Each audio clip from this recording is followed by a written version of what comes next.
Okay, so I'm going to talk about sustainable transportation and the tax issues that may impact on achieving sustainable transportation. And so I thought about, well, what should I talk about? And I guess I thought, well, I'll just talk about what's old, what's new, and what may be yet to come in terms of the federal tax system and helping create a sustainable transportation system.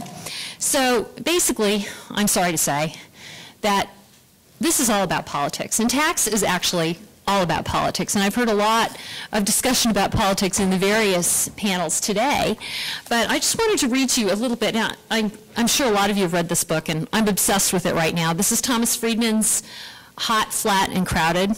And it says many good things, and I agree with almost all of them. But he has a quote here from Machiavelli, and I think this Machiavelli quote is just perfect for the idea of thinking about how our tax system works. Okay, so it's from The Prince, and it reads like this. It ought to be remembered that there is nothing more difficult to take in hand, more perilous to conduct, or more uncertain in its success than to take the lead in introducing a new order of things. Because the innovator has for enemies all those who have done well under the old conditions, and lukewarm defenders in those who may do well under the new. This coolness arises partly from fear of the opponents who have the laws on their side, and partly from the incredulity of men who do not readily believe in new things until they have had a long experience of them. So we have entrenched interests that have been benefiting from the Internal Revenue Code for many, many decades. In fact, the first subsidies for oil production were put into the Internal Revenue Code in 1918. So we have 90 years of subsidies, and the oil companies don't really want to give those up. So what do we have in the code? What's old? We have subsidies for oil production. We have incentives for sprawl development, which leads to more driving and more congestion. And we have incentives for driving to work. And what do we have that's new or new-ish? We have biofuel subsidies, we have alternative fuel car credits, and what's very, very new is we have some benefits for bicycle commuters. We just got those on Friday. I mentioned earlier the Congress entertains energy bills from time to time. And frequently those energy bills don't have much energy. They don't get anywhere. They sit around and the members of Congress fight about them. And there was one such energy bill sitting around in Congress. It's been proposed for a long time. And then all of a sudden there was a crisis. You may have heard of it. Maybe the financial crisis. And so Congress needed to pass a bailout bill. They tried. It didn't work. And so they needed to find a few sweeteners to get members of Congress to vote for it. And some of those sweeteners, well, it was about a $150 billion tax package, of which about $17 billion, hardly anything at all, were energy tax incentives. But actually, don't feel bad about that, because the energy tax incentives, in fact, were fully paid for by other tax increases. So it's really a net win-win. So what do we have that's old but still around? Some of the things that the oil companies have been enjoying, we have percentage depletion. Now, percentage depletion, okay, this is going to be a little rugged, and I know it's very late in the afternoon, so I'll try to do this quickly. But percentage depletion, what does that mean? It sounds like, you know, who knows? Doesn't mean anything, right? So just a little bit of background. As my students know, and a number of them are still here ruggedly, thank you. Usually when you're a business and you buy an asset that's going to last for quite a long time, you have to recover the cost of that asset. Instead of deducting it all at once, you have to recover it over time through depreciation. And the only thing you can recover is what you've invested in that asset. Okay, when it comes to oil and gas production properties, you have a similar concept. You invest in your oil well and your drilling and your leases and whatnot. And you would think, well, okay, so we should be able to recover the cost of those and, you know, maybe over time. Well, actually, it's even better than that for oil and gas properties. You get percentage depletion, which means you can recover actually more than what you've invested. You get a deduction based on your income. And it doesn't matter how much you invested. So you can actually get more deduction than you've actually invested. It's the only thing you can do that for. It's just oil and gas. Now, it's not really that big of a deal at this point. ExxonMobil doesn't get it, okay? We don't have to worry too much about that. It's really for small producers at this point. It's been a number of years since the big producers could get it. So it's only for producers, independent producers who pump less than 1,000 barrels a day. Okay, now how much is that? ExxonMobil pumps 3.8 billion barrels a day. That's a lot. So, No, it can't be. it can't be, can it? No, Maybe it's million. pumps They don't pump that much. 84 million a day. Okay, maybe it's 3.8 million. I get my B's confused with my M's. But it's a lot more than 1,000 barrels, okay? So what else do they get? They get intangible drilling costs deductible instead of depreciating. And so they get a big transfer. Now they also get this domestic production credit, and this is something new that they got in 2004. And this has a little bit of history to it. And this actually goes with my theme as well, because when I start talking about the renewable incentives, you'll see that some of them have a very strong protectionist flavor. We want to, sure, we want to have renewable energy, but we don't want to have to buy it from anyone else. We want to make sure that it is U.S. businesses that benefit if we're going to be giving a subsidy through the U.S. tax code. So you have these competing ideas. On the one hand, you have, well, we really want to move to a greener society. And on the other hand, we don't want to do that if it causes us to have to spend our money overseas. Because who votes for the U.S. Congress? Not the people overseas. It's the businesses here who are giving money to the politicians. So the domestic production credit is part of a very long and perhaps not very distinguished line of tax provisions that have been designed to give benefits to domestic producers as opposed to producers from overseas. And a number of those incentives, starting back from the 1970s, Congress said, we're going to help our domestic producers. We're going to pass these incentives. Oh, and then the WTO, you may be familiar with that, the World Trade Organization. Other countries file suit and they say, wait a minute, you're discriminating against us. You can't do that. And so the whole regime is tossed out. This domestic production credit is the last regime. It hasn't been tossed out yet, but it was only implemented in 2004, so, who knows, it may yet be tossed out. But the thing is, oil companies get, and this is all the oil companies, not just the little ones, they get a credit for a percentage of the income from domestic production activities, which includes oil production. So here, this is the thing, this is part of what is being, the money that is actually paying for the other credits.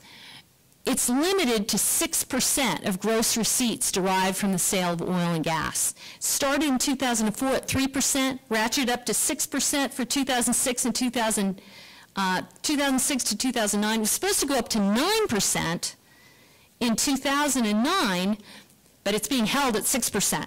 So that is going to save us $5 billion over 10 years. So what else do we have that's old? We have parking incentives. Parking incentives, these are fringe benefits. They're things that employers provide to their employees. They're excluded from gross income, so they're not taxed when the employees receive these benefits. So if you get free parking, are you going to drive to work? Makes it a lot easier to drive to work. So your employer can give you up to $220 per month in value of free parking and have that excluded from your income. What if your employer paid for your bus pass? Would you then take the bus to work? Yes. How much can your employer give you in terms of transit benefits? $115 a month. If you get more than $115 a month of transit benefits, admittedly, maybe that's cheaper than driving or parking, then you're taxed on it. And now we've just, well, we're not there yet. We'll talk about the bicycle commuters in a moment because that's a new thing. Another benefit another subsidy that the Internal Revenue Code does is, of course, it gives you a deduction for your mortgage interest. And that, economists have shown, leads to sprawl development. It encourages people to buy larger houses than they would otherwise purchase. So those are some old subsidies that relate to transportation. And sprawl, of course, relates to transportation because if you live in a far-flung suburb and you don't have public transportation opportunities, you're going to end up driving. So what's the real transportation issue? Again, the book that I'm in love with right now, Hot, Flat, and Crowded. Well, I think the problem, as Thomas Friedman sees it, is we're dependent on foreign oil, and the regimes that produce oil tend to be repressive regimes. He has a number of graphs, which are kind of fun. They kind of look, should have one here instead of a picture of a traffic jam. They look like something you draw on a cocktail napkin. They're basically this intersection of oil and freedom. And they say, he says that resources are actually a curse. Oil does not equal freedom because when you have oil money, you can give the oil money to your citizens. You don't have to tax them. And instead of the old saying, no taxation without representation, we have no taxation and therefore no representation. So it leads to dictatorships and lack of freedoms.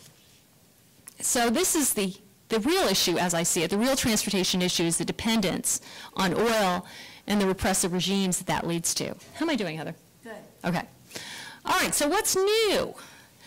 Well, relatively new in the Internal Revenue Code are subsidies for biofuels. Now, the problems with subsidies for biofuels, as I see it, is that a subsidy for a biofuel causes the government to pick winners. The government says, hey, ethanol is good. We're going to give a subsidy for ethanol.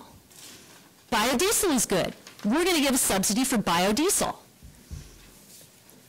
Is that the right way to pick an alternative fuel, or should we let the market pick? Another issue is that we've got stop and start credits. A lot of these alternative fuel credits that came in the bailout bill are actually extenders of existing credits. The credit for alternative fuel refueling property, which is an incentive to put ethanol pumps or biodiesel pumps into a filling station, was scheduled to expire at the end of 2008. So if a filling station hasn't already put the pump in, are they going to put it in? Maybe they're not going to have time to put it in before they can get the credit. The credits are not long enough to stimulate the kind of industry shift that is necessary for a move to alternative fuels. So we have stop and start credits. They've been extended. A number of them have only been extended for a year or two. The ethanol credits actually are still going through 2012, so they didn't have to extend them. We've got a credit for blenders, credit for small producers, special credit for cellulosic ethanol, which actually probably is a good winner. Most of our ethanol is produced from corn, and corn can also be used as a food. So one of the issues with subsidizing production of ethanol for corn is putting things that could feed people into your fuel tank. That's an international problem. We protect domestic industry because not only do we give incentives for ethanol, but we impose a tariff on foreign ethanol. And there's a really interesting provision in this bailout bill. And it probably won't be able to find it, but what it essentially says is it's a clarification. It says we are clarifying in this bill that these incentives are designed for domestic fuel production. So even absent the tariff, Congress is saying, look, we're not really all that interested in promoting renewable fuels. We really want to help our domestic industries. So you can think about whether you think that's appropriate or not. Something that David's going to talk more about is we have alternative fuel car credits. And what we've had in the past is we've had a credit for hybrid vehicles. Many of you may have taken advantage of that credit for hybrid vehicles. The way it was put into the code was a sort of interesting thing. It was a credit. You got a full credit for the first quarter in which the producer, that is the car manufacturer, sold 60,000 units, and that credit would be reduced over time as the manufacturer sold more units. So the credit for the Toyota Prius is completely expired because Toyota has sold sufficient units to use up their entire credit amount. I think you can still buy a Ford Escape and get a full credit. So it was evenly divided between the car manufacturers. So picking winners, protecting domestic industry. Now the new credit that just came in this bailout bill that was passed on Friday is a plug-in electric drive vehicle credit. And it establishes a new credit for plug-in electric drive vehicles. And interestingly enough, it's not linked to the manufacturer, so they did something right here. It's going to range from $2,500 to $7,500. And you can claim the full amount of the credit until the units sold in the United States are 250,000. So doesn't matter what the manufacturer is. Here we're going to let the best car win. So I think that's a better idea. And finally, the last new credit is the bicycle commuters. And that actually isn't a credit. It is also like the parking fringe benefit, which remember was $200 a month or $115 a month for transit. For bicycle commuters, you can get up to $20 a month. And that could be for purchasing a bicycle or for storage costs of a bicycle. And whenever Congress passes a tax bill, the Joint Committee on Taxation is required to do an estimate of how much the bill is going to cost. So just for example, this plug-in electric vehicle credit is going to cost $758 million over 10 years. And the bicycle is going to cost $10 million over 10 years. So, you know, not, for real people, not insignificant, but not that much. Okay, so my question, of course, is it just a symbolic gesture? So what's yet to come? Now, here I have a few pictures. Anyone know what that first picture is? It's close to home. Portland Street. It's Eugene. This is the Eugene trolley. Eugene? Tracks are still in the ground.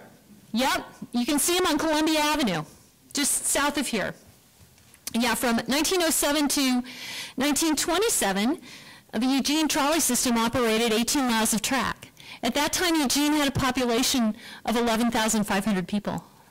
There was a streetcar that went up to Fairmount. People used to take it to go hiking. There was one that went up 24th Street, College Crest, they called it.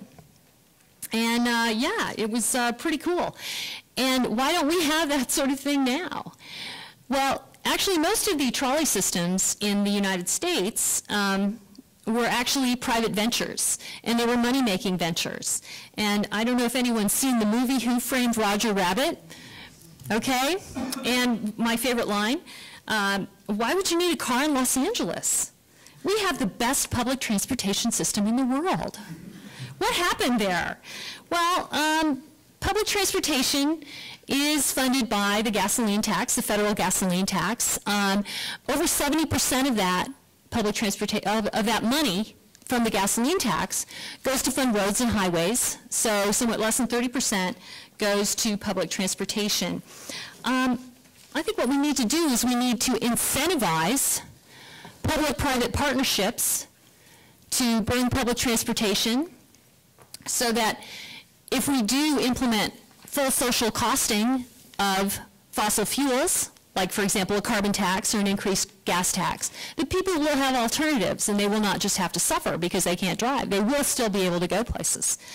I think we should also limit incentives to sprawl. We could tailor the mortgage interest deduction to be better related to our land use needs. There's a guy in Chicago, and they've actually implemented this. He's developed something called a location-efficient mortgage, where you can get a bigger mortgage. Oh, like now, does that really matter? Seems like anybody could get any size of mortgage, but you know, at the time, the thought was maybe you'd qualify for a mortgage. And you could get a bigger mortgage if your home was within walking distance to public transportation. The idea is there, you won't have to spend as much money. You won't have to buy a vehicle. You won't have to insure a vehicle because you have access to public transportation. And then finally, the last thing is making conservation, I think it's the last thing. Yeah, it looks like my last slide. Making conservation count. And there's an economist at Princeton, his name is Alan Blinder, and he has an idea of cash for clunkers. It's a stimulus idea. And his idea is the government should purchase, well actually the idea is that they should charge a tax and use the price of that tax to buy clunkers from people. And the people who had their clunkers purchased would get cash that they could then use to invest in a car that was more environmentally friendly. Or they could use it for whatever they wanted. But the point is, we get the clunkers off the road and improve emission standards. So really, our tax system is not really working for us in terms of creating sustainable transportation. There's a lot of things we could do, but maybe it's going to work for us a little bit in terms of incentivizing these plug-in hybrids, and David is going to tell us more about how we can use the electricity generating system to help us with our transportation needs. And I think that's it, so I'm going to get over to David's. Where was yours? Where did we find yours? Is it here? Down at the bottom. Down at the bottom? Ooh. Ooh. We're not real smart about this, I'm sorry to say. Ooh. Oh, wait, there you go. Excellent. Your slideshow.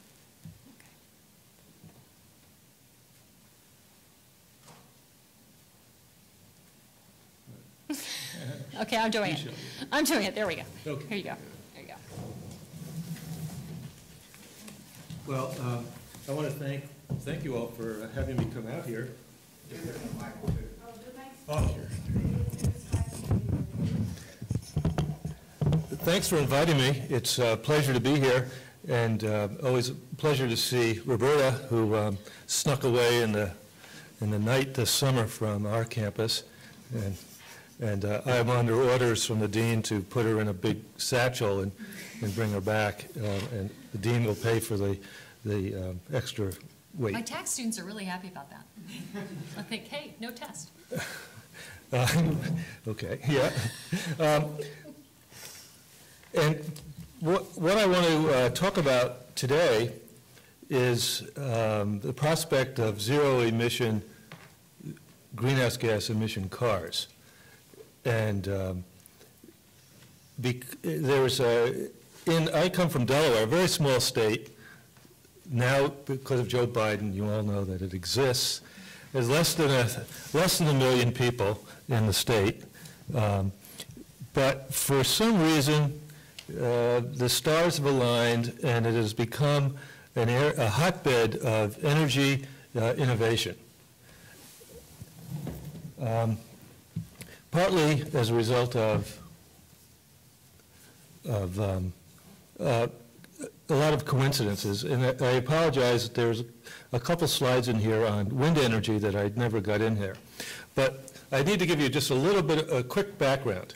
Well, in Delaware, we now have approved, only awaiting the final permit procedure from the federal government once they get their regulations in place, if and when that happens, a 450 megawatt offshore wind project, which came about because there was deregulation of electricity, as there was around the country. And one of the things the legislature did a number of years ago when they approved deregulation was put a cap on the retail electric rates that would be charged to local customers. When that cap came off, the price of electricity jumped 50%. And everybody was outraged that their electric bills suddenly jumped 50, some people's doubled. So the legislature said, well, we have to find a way now to have a stable energy costs. And they asked people to give proposals. And a coal plant was proposed, and some natural gas plants were proposed, and a couple other things were proposed. And out of the blue came a little company called Blue Water Wind, which has been written up in the New York Times Magazine 2 weeks ago, a little story about it. And they made a proposal for 600 megawatts of offshore wind. And their argument was, once you pay for putting it up, there's no fuel costs, so the electricity costs will be stable forever. And it caught the imagination of a lot of people in the state. There was a lot of political fighting, and ultimately, as a result of a number of different negotiations and mediations and interventions. A contract was entered into between the local utility, stockholder utility, and Blue Water Wind, which was sufficient to get this thing moving. And it was the only thing that they needed after that was the renewable tax credit renewed. And that has now taken place, and they claim and so just very recently, it is becoming clear that there will in fact be this 450 megawatt offshore wind project in the oceans off of Delaware, in an area that was plotted to have no shipping at all. There was the University of Delaware Marine Studies people did a plot of the ocean out there and found a large section of ocean that nobody uses for anything, because apparently there aren't any fish there. It's not on any traffic line, and it's not that far from shore, about 12 miles from shore. So it's now been established, and they just have to get, it's in federal waters, so they need a federal permit, and the federal government is working on the regulations that will allow for the licensing of this. But this is going to go forward, and we're going to get a lot of renewable energy from wind. And these are really, really big windmills. You're talking 400 feet high. The wingspan is over 300 feet. They're going to, right now they're talking 2.5 megawatt units each, but they're hoping that by the time they get built, because the world backlog is till 2011 right now, that there'll be 5 megawatt units. And these are the size of tanks or tractor trailers, the nacelles. And they're just gigantic. Now, the one problem with wind is that the wind doesn't blow all the time. And you need some way to store the wind. So people have been thinking about that, and they've also been thinking about the problem of gasoline in the United States and greenhouse gases in the United States. And I don't know if you can see this, but you can see that in the United States, light vehicles, cars and small trucks, account for 63% of all the energy used in the United States, and that the miles per gallon, while they have improved from 1975, are sort of flat. So we are using a lot of oil. Moreover, the efficiency of passenger cars has actually gone up quite a bit. That means how much power you can get for a unit of gasoline, but the fuel economy is not going up because we have put mostly bigger engines and bigger cars behind these more efficient motors. So in fact, we have, even right now in just traditional engines, much more efficient motors if we would downscale our cars. And one of the, I don't know if you can, this didn't come out too well, but basically, the weight of cars has gone up here. This is what, I couldn't get this off the PDF. It's gone up this way, and the efficiency of cars, fuel efficiency to weight has gone down over the years. Now, the United States uses 70% of our U.S. oil now in consumption. Last week, the United States imported, net of exports, which is sort of an interesting issue, 12.9 million barrels of petroleum per day. We actually had gross imports of 14 million, but it turns out we export some oil, and I guess get a domestic tax credit for exporting it. So that's a lot of oil. At $100 per barrel, the cost of these is $1.3 billion per day, or about $470 billion per year. And we consume 43% of the world's gasoline. In addition, the cost of oil is not going to stay at this low level. $100 is going to be far too low because China wants to put in 100 million cars, and India wants to do that also, and they're prepared to pay any amount of money for petroleum.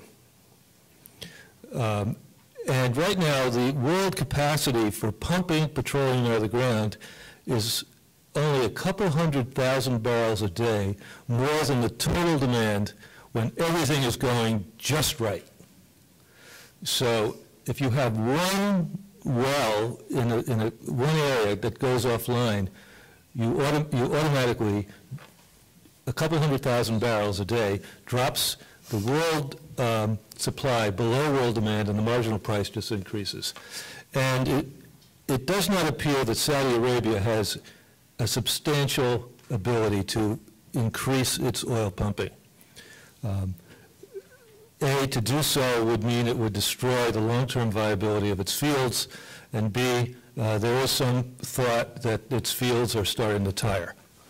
So the price of oil is only going to be down if we're in a worldwide recession, not exactly what we want. So we're going to be spending more than $470 billion per year when the price of oil goes up. So we have export issues. We have lack of, just transportation costs. We have to get off of gasoline, and ethanol certainly is not the answer for a whole bunch of reasons. Additionally, in 2006, the transportation sector in the United States accounted for almost 2 billion metric tons of CO2 emissions. Electricity, 5.2 million tons, and natural gas, 32.5 million tons. I should have put the million in. So almost all of our CO2 emissions come from burning gasoline. And the U.S. electricity production from fossil fuels counts for another 2.3 billion tons of CO2 per year. So together, the CO2 emissions from generating electricity and from using gasoline is 60% of the U.S. emissions and just under 14% of the emissions for the entire world. Now, let me just step back for a second and say, did you get any background on what's happening climate change-wise? Oh, yeah. So things are worse than the IPCC report. You all understand that. Significantly worse, and that the CO2 emissions are actually rising almost 50% faster than the IPCC prior data had indicated. So the worldwide economic activity is really pushing us very, very rapidly through the roof. So we have a problem. Can we reduce CO2 from both electricity and transportation? Well, only if we can shift to renewable sources of electricity, but that requires us to figure out how to store electricity for use when it's needed. And can we move from gasoline for transportation needs and use electricity, which is renewable? And if you do both, you basically eliminate all of the CO2 emissions that I just showed you. A really, really big deal. And because of land use changes, it's going to be very hard over the next 20 years to really make much dent in the vehicle miles traveled, or even 50 years. And I was reminded about the trolleys. Do you know in Los Angeles, the trolleys didn't disappear because of a lack of profit. They were bought by Chevron and General Motors and destroyed. And they were sued in antitrust and lost and had to pay under $20,000 in total fines in late 1940s. And then they sold the land off so that the trolley lines are no longer available. Okay. Well, one of the ideas is to have plug-in vehicles, which has been being worked on now in Delaware, and that would be that you could plug your vehicle in and get electricity, but we also have the vehicle send electricity back to the grid when it's needed. So the vehicles, the battery in everybody's car would be the storage device for the renewable energy being called by computer the instant it's needed.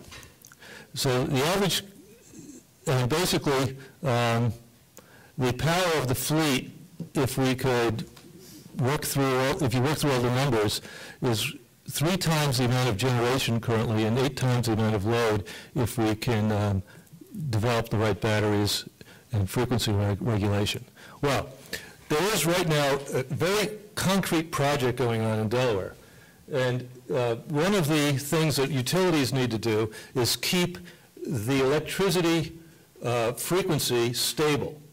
And if you see that little line up there, that shows the jiggles that when you zero in on this curve of electricity load, and that has to be kept more stable than that. And it's very, very expensive for electric utilities to do that. And it was called regulation. And basically, they need to regulate their load, and it's about 1% of all the peak in the United States, which in the PJM in the East Coast grid network is 1,500 megawatts. Now, if you, it currently costs, these are some of the different utility operators, but PJM is in the East Coast. It costs them on average now $30 to $40 per megawatt hour to pay for what's called regulation, where they can call on everybody who's generating electricity to shift whether they go up or down, because everything, and it's very, very expensive. Well, it turns out, and then they also have to have something called spinning reserves, but we have short time, that if you look at the cost of having if you have a 15 kilowatt battery car, it would be worth it right now for regulation to pay $30,000 in present value for a 10-year period to the car owner for them to plug into your grid and allowed to be have their battery used to regulate. And in the PJM area, it would 50,000 cars would be needed. So right now, it would be basically it would be a free. You would get your car paid for if you just plug it into the grid wherever you are, and the utility could take a little bit of electricity whenever it needs it. It's faster and it's cheaper and it's more accurate than the current way they do it. And every utility has to do this. So let me just. My time is running out very, very rapidly. It's out? No, go. Oh. So it turns out that if you could make, if we can get these electric vehicles, whether they're solar electric or hybrid electric, with the right battery system, you can do this essentially right now. And there's a project underway headquartered in Delaware, where they are actually now testing an electric vehicle that they are plugging into the grid, and they're actually regulating the electricity on the grid by taking electricity when they need a little bit and putting something out to the grid when the grid needs a little bit more to keep it stable. And they've demonstrated this in a number of areas. It's a pure electric car. This electric car is made by, can go about 120 miles on a charge. So if this were to work, you could, at least to start off with, start in the Pennsylvania, Maryland, New Jersey, Delaware, Virginia, Ohio area. 50,000 cars right off the bat would be needed just to pay for this generation regulation. And then there would be the ability, after that, once that gets worked out, to be able to have cars throughout a region basically being the storage source. Every car just plugs in and it gets paid when there's a peak demand and the utility needs it. So when the wind isn't blowing, you would take electricity from the cars, and when the wind is blowing, the electricity from the wind would drive the system. And if you did this and replaced coal-fired power plants, we could reduce CO2 emissions enormously. And it's very important that because if you just generate the electricity from coal-fired power plants, it's not going to solve the problem. The same thing could work with solar electricity. I mean, it doesn't matter how you generate the solar, as long as you have a grid. Now, you in Oregon are not part of any large grid, so you have some problems, but in a large grid, this actually could dominate over coal-fired power plants once the technology gets into place. Now, there are a lot of regulatory issues that have to be addressed in terms of getting smart meters in everybody's house, smart meters, smart grid connections at every parking lot, every business. It turns out if you make the cars with two-way electric transmission, it's actually cheaper than with one-way electric transmission because of the electronics.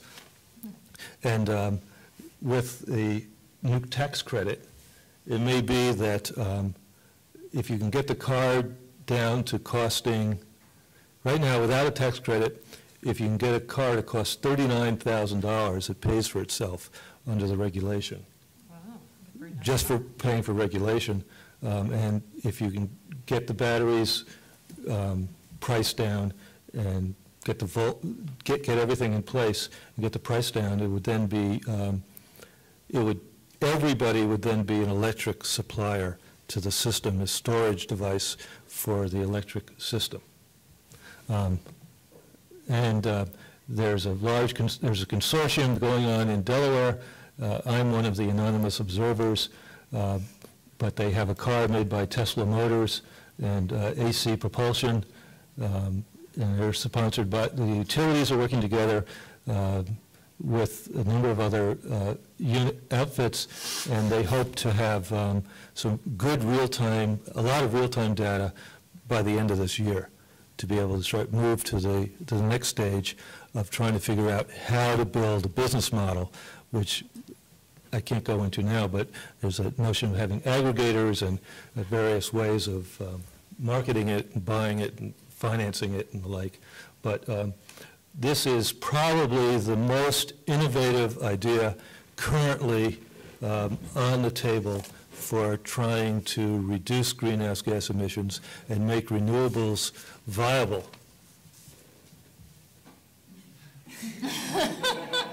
Period. Period. You sound like Joe Biden.